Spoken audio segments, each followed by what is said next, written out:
This is not the end of the tragedy that has been taking place for over 8 weeks. Other innocent people are losing their lives as a result of Russia's military actions in Ukraine. During the morning shelling in the Kharkiv region, 2 people were killed. A fire broke out in a 16-story building. 3 apartments burned down. Rescuers saved 4 people and 1 child. Rescue operations are currently underway in one of Kharkiv's housing estates. We heard something rustling, an explosion, and everything collapsed. 4 floors collapsed. Ceilings and floors, all the debris collapsed into my apartment.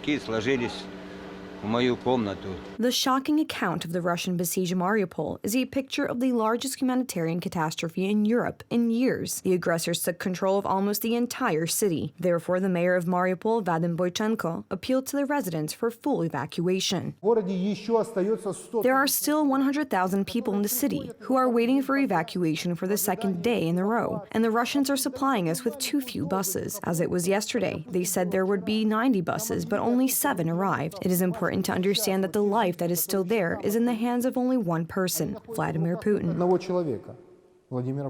The mayor of Kiev, Vitaly Klitschko, informed that Mariupol was a crime committed by the Russian army on a larger scale than Bucha, Irpin, Hostomel, or Borodyanka.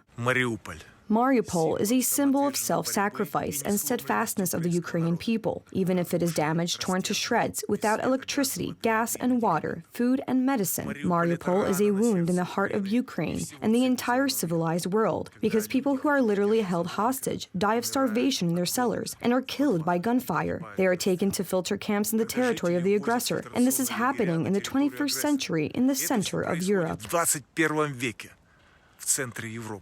Shots in the back of the head, tied hands, rape of children, torture. These are the cruelties that make Russian soldiers appear on the pages of history as war criminals. Ukrainian investigators discovered 9 burials of victims of Russian aggression in Borodyanka, including a 15-year-old woman with shot-through lungs. As of April 6th alone, 50 bodies have been found. Currently, forensic medical activities are carried out in the city.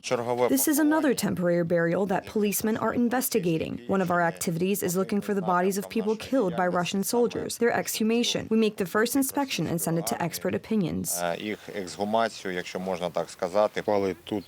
Today, we excavated 3 bodies at this site. Behind that building, another 6 people, 1 woman and 5 men. They were tortured in the cellars. Some had no eyes. We found 1 man in the field. They shot him in the throat.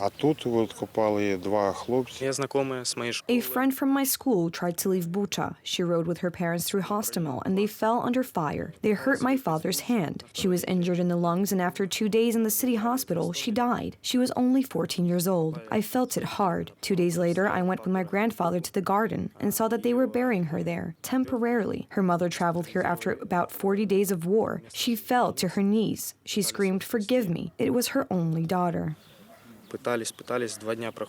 As reported by the General Staff of the Armed Forces of Ukraine, from February 24th, the Russians lost, among others, over 21,000 soldiers, 838 tanks, and 176 aircraft. Since the beginning of Russia's hostilities in Ukraine, Russian soldiers have killed 208 children. The tense situation continues in the Kherson region. It was there that the planned humanitarian corridors could not be used because the Russians broke the agreement. The Russian army did not stop firing and stopped the evacuation column at one of the checkpoints.